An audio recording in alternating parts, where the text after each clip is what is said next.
یہ فرمائیے گا کہ آپ نے کہا کہ اگین کل میں نے سنا، آج بھی آپ بیان فرما رہے ہیں، یہ جگ ہنسائی اور پاکستان کو جو ہزیمت اٹھانی پڑی، دو کیٹیگریز ہیں ان ایشوز کی. ایک تو جو امریکن انٹرونشن ہے پاکستان کی سوائل کے اوپر، ایک تو وہ کیٹیگری ہے ایشوز کی. ایک اسامہ بن لادن کی موجودگی جو ہے وہ ایشو ہے. جو فوکس ہے وہ آپ کا کس کے اوپر زیادہ ہے، امریکن انٹرونشن پر یا اسامہ بن لادن پر؟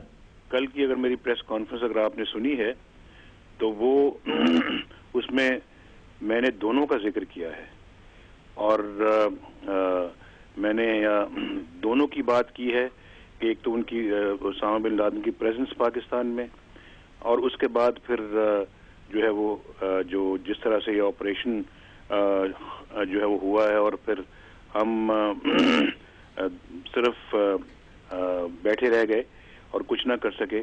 تو یہ دونوں پہ میں نے ایمفیسس دیا ہے. تو پاکستان کیا کرتا ہے ویسے؟ اور اس کے بعد پھر دیکھیے کہ میں کیا کرتا پاکستان، امریکی ہیلی کاپٹر کو شوٹ ڈاؤن کرتا، کیا کرتا؟ جو ہم نے اپنا جو ہے وہ ٹرمز آف ریفرنس بنایا ہے اس میں بڑی تفصیل کے ساتھ ان سب چیزوں کا ذکر کیا ہے. میاں صاحب پاکستان کیا کرتا؟ امریکن ہیلی کاپٹرز کو شوٹ ڈاؤن کرتا، لڑائی کرتا، کیا کرتا؟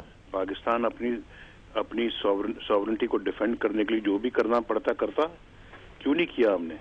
اور آپ دیکھیں نا، ہم اپنے ڈیفینس کے اوپر اربوں خربوں روپیہ خرچ کرتے رہے ہیں، اور پھر اگر ہم اس طرح کے 4 ہیلی کاپٹرز کو انٹرسیپٹ نہیں کر سکے، نہیں روک سکے، تو اربوں خربوں کہاں خرچ ہو رہا ہے؟ میاں صاحب یہ انٹرسیپٹ کرنے کا، اور آپ چونکہ اس عہدے پر رہے ہیں اور آپ کو معلوم ہے نظام حکومت کیسے چلتے ہیں، یہ ڈیکلریشن آف وار ہے. ڈیکلریشن آف وار کس نے کرنا ہوتا ہے؟ انٹرسیپٹ کر کس نے، یہ آرڈر کس نے کرنے ہوتے ہیں؟ ڈیکلریشن آف وار ہم نے نہیں کیا.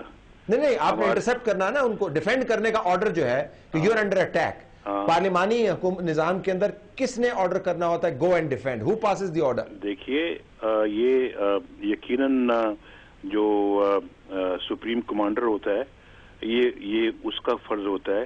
پاکستان کے اندر بدنصیبی ہے کہ ہم آئین قانون اور جو اچھی جو ڈیموکریٹک کنٹریز کے اندر جو روایات ہیں ان کو ہم نے یہاں پہ اڈاپٹ نہیں کیا.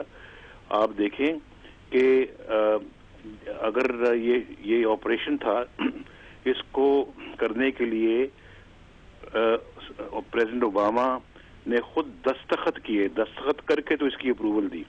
اور پھر اگر آپ کارگل کی جنگ کی طرف میں آپ کی توجہ مبذول کراؤں گا، Indian chief of army staff نے کہا تھا کہ اپنے پرائم منسٹر کو اٹل بہاری واجپئی کو کہ ہمیں اجازت دیں کہ ہمارے جہاز ایل او سی پہ جا کے ان جگہوں کو پہ بمباری کریں جہاں سے یہ ساری کارروائی ہمارے خلاف کی جا رہی ہے. اور لیکن اس کے لیے پھر ہمارے جہازوں کو ٹرن اراؤنڈ کرنے کے لیے پاکستانی ٹیریٹری کو جانا پڑے گا، آزاد کشمیر کی ٹیریٹری پہ جا کر تو واپس مڑنا پڑے گا. انہوں نے اس بات کی اجازت نہیں دی. انڈین چیف آرمی اسٹاف بڑا فرسٹریٹڈ فیل کر کے اس نے یہ کہا تھا کہ مجھے اس دن بہت افسوس ہوا کہ جب ہمارے وزیر اعظم نے اس کی اجازت نہیں دی. تو ڈیموکریٹک کنٹریز میں تو باقاعدہ چیف جو سپریم کمانڈر ہوتا ہے اس سے پوچھا جاتا ہے، لکھ کر اپروول لی جاتی ہے، اور پھر جو ہے وہ اپروول سیک کرنے کے بعد آپریشن لانچ کیا جاتا ہے. تو اس کیس میں کس کی ذمہ داری ہے صاحب؟ مجھے نہیں معلوم پاکستان کے کیس میں مجھے نہیں معلوم کہ یہاں پہ لکھا بھی گیا ہی نہیں لکھا گیا، پوچھا بھی گیا ہی نہیں پوچھا گیا تو کیا جواب ملا، اور پھر لکھا گیا تو کیا جواب ملا، یا جنہوں نے پوچھنا تھا ان کو بھی پتا تھا یہ نہیں پتا تھا. یہ سب کوشچنز ہیں جن کو کہ آنسر کرنے کی بڑی ضرورت ہے. میں سب ذرا کمیشن کی بات کرتے ہیں. آپ نے بات کی کل بھی کمیشن کی، آج بھی آپ کہہ رہے ہیں جمہوری روایات والے ممالک کے اندر ایک کمیشن قائم ہوئے ہیں. ہمیں ارد گرد سے پچھلی دہائی کے اندر 3 کمیشن نظر آتے ہیں. ایک تو کارگل کمیشن جس کا آپ نے ذکر کیا، ہندوستان نے اس کو اسٹیبلش کیا تھا 1999 کے اندر. پھر مور ریسنٹلی ممبئی کمیشن جو ہے وہ اسٹیبلش کیا گیا، 2 ممبر کا کمیشن تھا. پھر 9/11 کمیشن اسٹیبلش کیا گیا، 9/11 کے واقعات کی اس نے انویسٹیگیشن کرنی تھی. لیکن میں صاحب ان تینوں کمیشنز کے اندر کہیں پر بھی سزا اور جزا نہ اداروں کے حوالے سے اور نہ انڈیویجول کے حوالے سے تجویز کی گئی اور نہ دی گئی. آپ نے جو کمیشن تجویز کیا ہے اس کے آخر میں تو پیونیٹیو ایکشن بھی ہے نا؟ جی. تو وہ ان کمیشنز میں اور اس آپ والے کمیشن میں تو پھر زمین آسمان کا فرق ہو گیا نا. یہ کمیشنز بنائے جمہوری حکومتوں نے، لیکن کسی کو انہوں نے ٹارگٹ نہیں کیا. انہوں نے کہا نظام کو درست کریں. آپ کے کمیشن میں پھر پیونیٹیو ایکشن کیوں پرپوز ہو رہا ہے؟ نہیں، ہمارے کمیشن میں ہمارے جو بڑا کمپریہنسو وہ پیراگراف ہے، اگر آپ اس کو پڑھیں تو آپ کو پتہ لگے گا کہ صرف اور صرف ذمہ داری کا تعین ہی نہیں بلکہ آئندہ کے لیے بھی کس طرح سے اس کو روکا جائے اس کے بارے میں بھی وہ اپنی ریکمنڈیشنز دے. اور دوسرے میں آپ کو بتانا چاہتا ہوں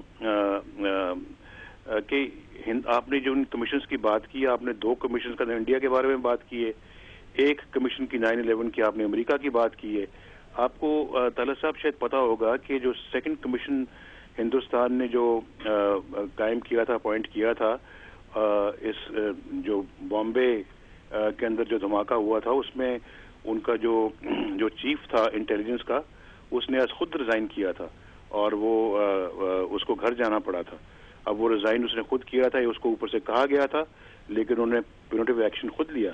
اور میں یہ سمجھتا ہوں کہ اس کمیشن کے بننے سے پہلے یا اس کی نوبت آنے سے پہلے، آج دیکھیے 10 دن ہو گئے ہیں اس واقعہ کو، کسی نے یہ نہیں کہا کہ ہاں جی ہماری غلطی ہے، ہم اپنی غلطی کو تسلیم کرتے ہیں. فیلئر کا لفظ استعمال ہوا نا جی، پرائم منسٹر صاحب نے کہا کہ جی فیلئر ہے. اس کے بعد پھر کیا ہوا؟ فیلئر سے پہلے تو وہ مبارکباد دے چکے تھے اور کہا تھا اس اے گریٹ وکٹری، اور پھر عظیم فتح ہے، اور پھر زرداری صاحب بھی وہ اسامہ کے مارے جانے کے حوالے سے کہہ رہے تھے، جو بھی کہہ رہے تھے، لیکن تو اسامہ کا مارا جانا جو ہے وہ آپ کے خیال میں ٹھیک نہیں ہوا؟ اسامہ کا مارا جانا ان کو یہ نہیں معلوم تھا کہ کس کے ہاتھوں مارا گیا ہے، اور کیا پاکستان کو اس کا علم تھا نہیں تھا؟ پاکستان کی ٹیریٹری میں آ کے ایک باقاعدہ ایک مہم جوئی کی گئی ہے اور پھر اسلحہ سے مارا گیا. کیا یہ پاکستان کس طرح سے سوالو کر سکتا ہے یہ سب چیزیں؟ اگر ہم سوالو کرتے رہے تو پھر ہمارا مقدر اللہ نہ کرے کہ پھر کیا ہوگا. میں تو کوئی اچھا مقدر نہیں دیکھ رہا. لیکن اسامہ کا مارا جانا جو ہے وہ ٹھیک ہے یا نہیں ہے؟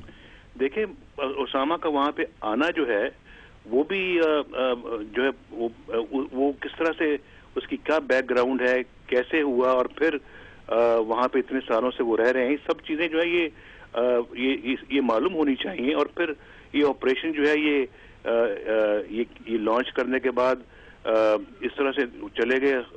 میں سمجھتا ہوں کہ سب باتیں یہ مارا جانا یا نہ مارا جانا یہ ایک علیحدہ بحث ہے. لیکن میں یہ سمجھتا ہوں کہ ہم اس وقت سوورنٹی کی بات کر رہے ہیں، ہم پاکستان کے اوپر جو اتنی بڑی جو اسالٹ ہوئی اس کی بات کر رہے ہیں، اور پاکستانی اتھارٹیز جو اتنی میسو فیلئر جو ہوئے اس کی بات کر رہے ہیں. میرا خیال ہے کہ اس کو اس روشنی میں دیکھا جائے تو بہتر ہے. ناظرین ہم بریک لیتے ہیں اور تھوڑے ہی دیر کے بعد 3-4 منٹ کے بعد میاں محمد نواز شریف صاحب گفتگو کا سلسلہ دوبارہ جوڑیں گے. قائد پی ایم ایل این اور کل کے جو اہم سیشن ہے پارلیمان کا ان کیمرہ، اس کے حوالے سے بات کریں گے، اور 3-4 اور معاملات ہیں جو رہ گئے ہیں، اور آپ ہمیں سوال بھجوا سکتے ہیں جو فیس بک پیج میں نے آپ کو دکھایا، ان میں سے چند سوال بھی ہم سلیکٹ کریں گے آفٹر دا بریک.